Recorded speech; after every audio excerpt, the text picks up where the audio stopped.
Quando a sua mãe saiu do centro cirúrgico de roupa verde, com um pequeno pé carimbado no antebraço e no colo um bebê que chorava, você pensou: a partir de agora precisa aprender a prestar atenção nas coisas certas.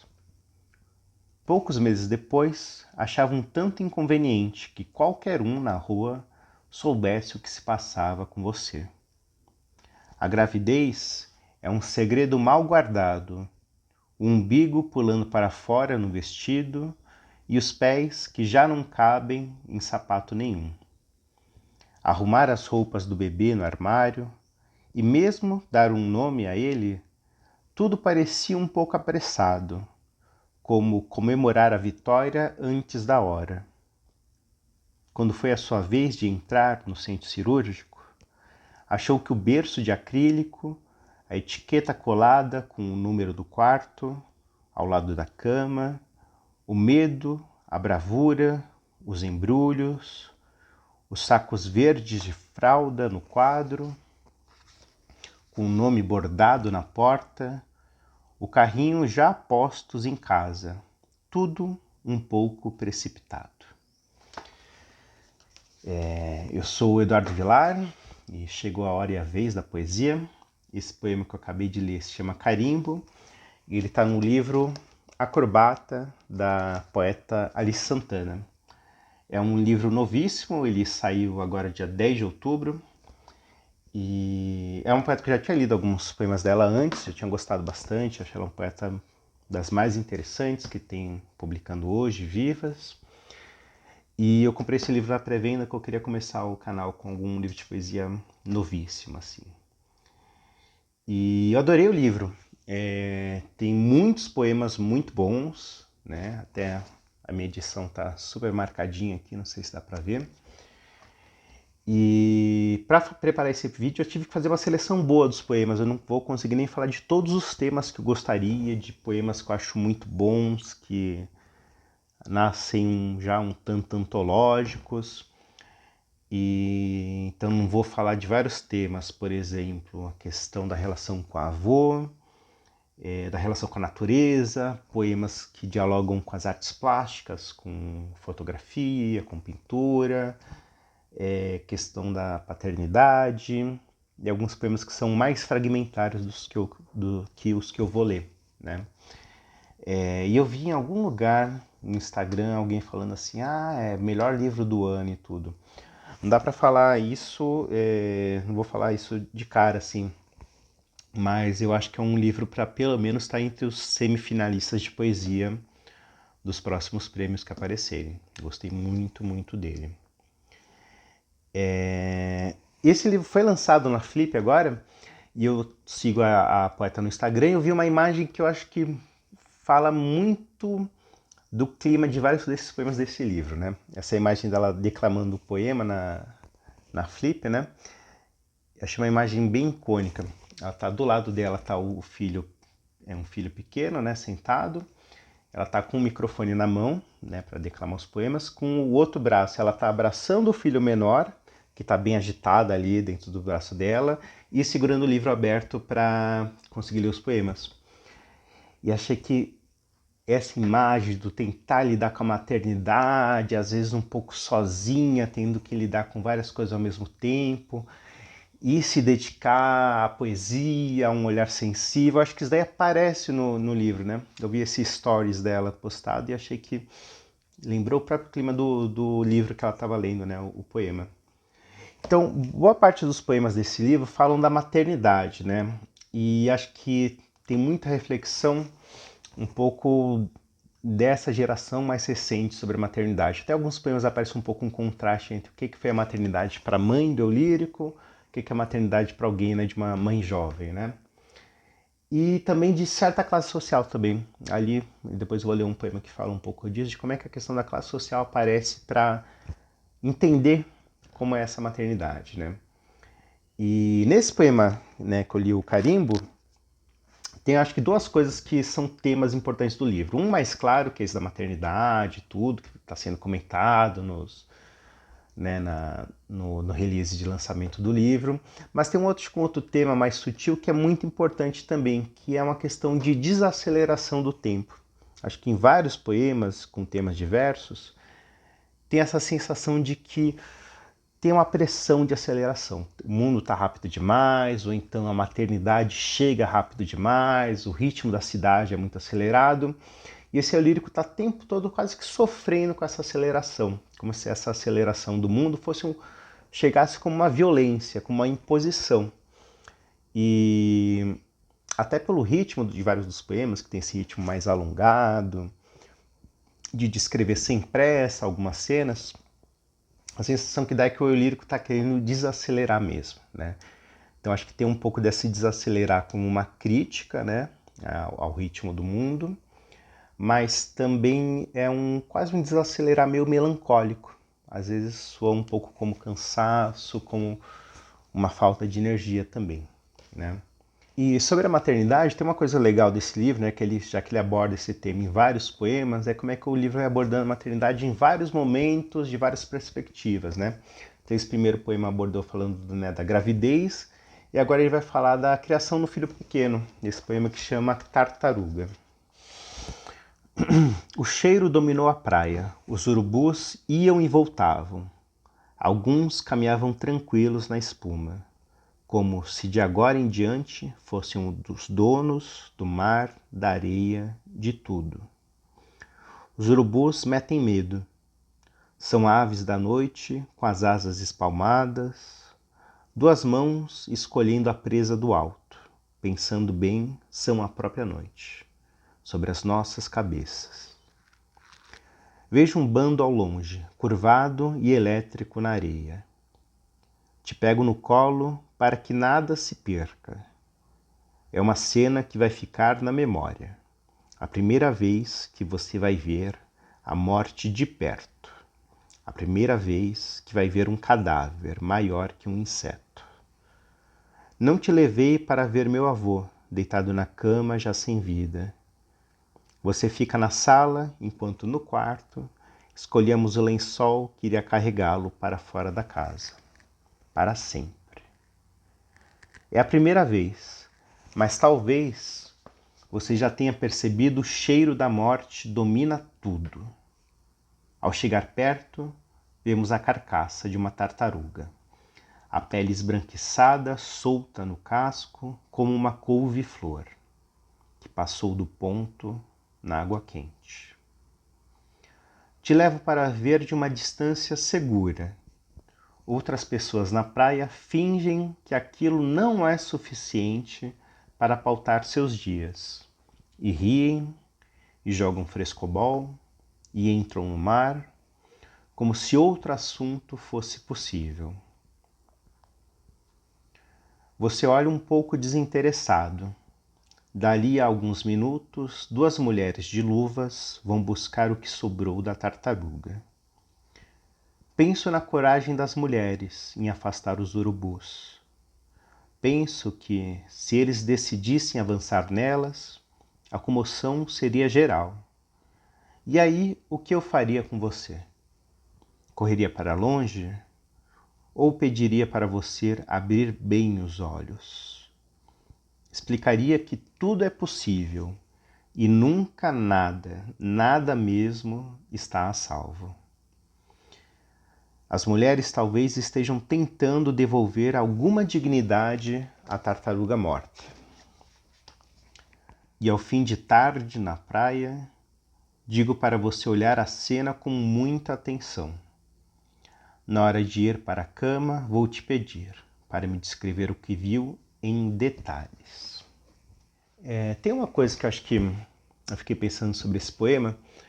Tem uma entrevista da poeta no programa Segundas Intenções, com Manuel da Costa Pinto, e ela está refletindo um pouco sobre como é que era a poesia para ela, sei lá, desde que ela começou a escrever, com 20 e tantos anos e tudo. E ela fala que a poesia era muito ligada às experiências de primeira vez, né, de momentos de novidade. Então, sei lá, o primeiro amor, a primeira viagem, né, o primeiro trabalho. E que a poesia tinha muito de registrar essas primeiras vezes, né? e que ela tinha perdido um pouco isso ao longo do tempo, com trabalho, vida adulta e tal. E nesse livro, acho que muitas vezes o eu lírico tem uma posição um pouco parecida, que não é a primeira vez de algo para ele exatamente, mas é a primeira vez do filho, né? E ela tem que botar um pouco nesse papel de quem vai ensinar a ver uma primeira vez para o filho. Então é como se fosse a primeira vez que eu vejo algo junto lá com a criança. E essa experiência, eu acho que tem muito a ver com o trabalho de cuidado, mas também com o trabalho de ensinar, me lembrou muito a experiência de professor mesmo. Eu me identifiquei um pouco com isso, acho que tem semelhanças, que essa coisa de que para você ensinar alguém, você tem que um pouco fazer esse percurso junto com a pessoa, né? Junto com o adolescente, com a criança. Né? De você fazer esse caminho mental junto com ela. Então é como se você revivesse uma primeira vez, né?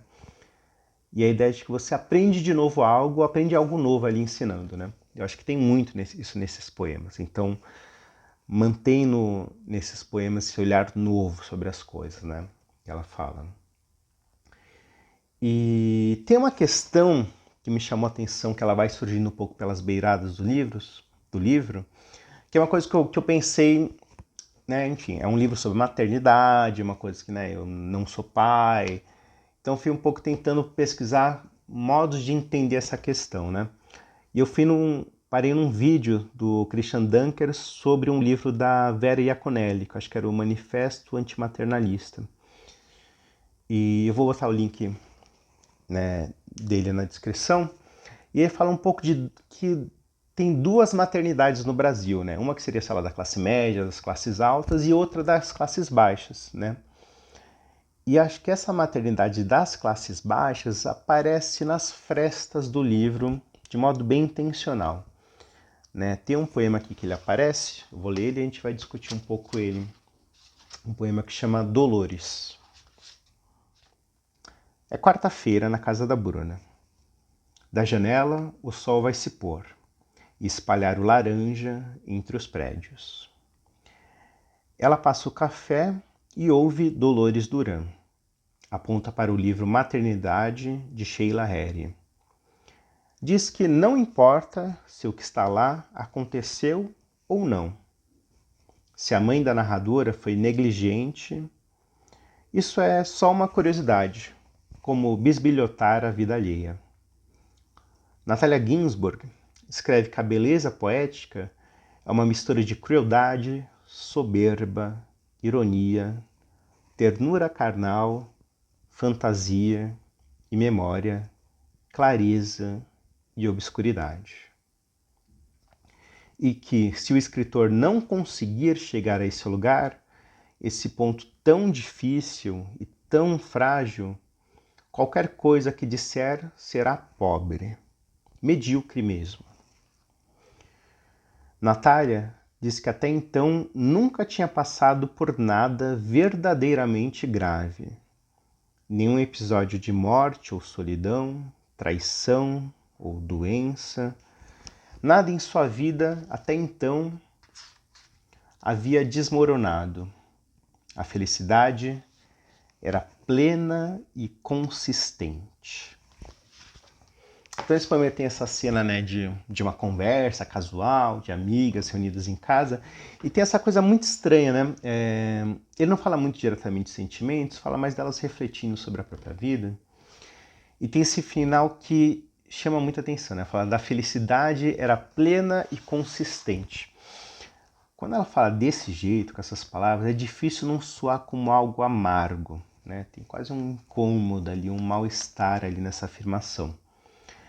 E vai chamar a atenção que o poema chama Dolores, né? Dolores, que é a Dolores Duran, que era uma cantora da época do rádio e tal. Era cantora e atriz de radionovela também. E aí o leitor tem que ficar se perguntando, né? Por que esse poema chama Dolores? Já que ela apareceu só como a trilha sonora de fundo da conversa, né? Se você vai investigar, né, a biografia de cada uma das outras personagens que estão ali, tem algumas que têm sobrenome e tem outras que não têm, né? Por exemplo, Bruna, né? Não dá para saber que Bruna é essa. Mas a Sheila Harry, a Natalia Ginzburg, que são pessoas de classe média alta, né? Tem uma vida bem estável. Elas estão falando disso.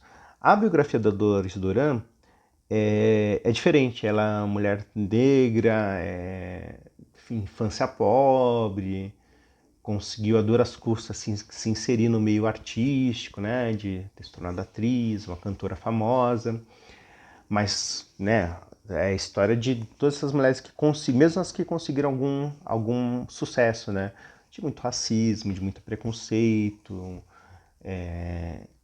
a Dolores especificamente teve uma maternidade muito difícil, ela ficou estéril, depois ela adotou a filha da empregada pobre, então é quase como se, né, o livro fala muito um pouco desse ponto de vista de uma classe média alta, mas ele insere ali, né, quase que pelas beiradinhas e outros poemas aparece isso, essa questão de outras maternidades no Brasil, né? E aí você fica se perguntando, né, qual que é a questão? Eu acho que tem muita questão de pensar o que tem de comum entre qualquer maternidade no Brasil, né, a questão do machismo, da sociedade patriarcal, mas também pensar as diferenças, né? Qual que é a diferença de ser uma mãe de uma classe média alta e como que é a experiência da maternidade para mulheres pobres, negras, periféricas, né? Então acho que isso é uma questão bem interessante, que ela não tenta falar de um ponto de vista que não é ali da proposta do livro, né? Mas insere isso, né? Faz a gente relativizar um pouco todo o resto da experiência que aparece no livro. Então acho que me parece uma postura bem ética para falar da maternidade sem excluir outras maternidades que a gente convive com muita proximidade no Brasil, né? Então, a essa altura do livro, a gente viu que ele está complexificando a maternidade, né, de vários pontos de vista. E eu queria terminar o vídeo lendo esse poema que fala não da gravidez, não de uma criança pequena, mas do momento de parto, né? É um poema que chama Curitiba. Decidiu ter o filho quando nasceu seu sobrinho, um parto perigoso e arriscado, que terminou nas mãos de um plantonista, às pressas, num domingo. Eram 11h40 da noite, a maternidade vazia, longos corredores de luz fria, e só vocês ali. O plantonista repetia irritado: se der errado, a culpa não é minha. Sua irmã no carro, enrolada numa manta laranja da Ibéria, grunhia. Depois de 2 dias de dor, vocês atravessaram uma avenida ampla, ladeada por árvores compridas. O carro cortava a noite suavemente para não machucar a sua irmã. Curitiba era uma cidade fantasma. Todos deviam estar em casa, largados no sofá. Depois do almoço de família, então, vieram os longos minutos de espera. Você sozinha no vidro do berçário, enquanto a televisão pendurada, acima da porta da sala de cirurgia, passava a edição especial do Fantástico. Era Dia das Mães. E tem essa coisa, o poema, por um lado, tem essa cena de violência obstetrícia, dessa falta de cuidado, né, dessa falta de ética ali na hora de lidar com um momento super delicado, e que as mulheres ficam um pouco ali sozinhas, né, falaram, era só vocês duas ali na maternidade, né. Por outro lado, tem esse começo do poema que faz com que, depois que você terminou o poema, você volta para essas linhas iniciais, né, que ela fala que ela decidiu ter o filho quando nasceu o sobrinho, né? E aí você fica se perguntando, né, como que diante dessa violência, né, seria um pouco contra-intuitivo, né? Diante dessa violência você decide ter um filho? E acho que ele tem uma coisa muito sensível, delicada aí desse poema, que é, mesmo diante de toda a violência, né, do machismo, da sociedade patriarcal, da solidão da mãe, que aparece em muitos poemas, ainda assim decidir ter um filho, né? Quer dizer, não é uma decisão inocente, é quase como uma ideia de no filho você depositar um sonho mesmo, né? Depositar uma ideia de que, não, eu quero uma sociedade que não seja igual a essa que eu vejo hoje no presente, né? Pensar em outras relações sociais, pensar em outras relações com a maternidade. Então, acho que esse livro transita um pouco entre essa dureza da maternidade, por outro lado, essa esperança de uma outra sociedade, mais do que uma esperança individual mesmo. Uma boa leitura a todos.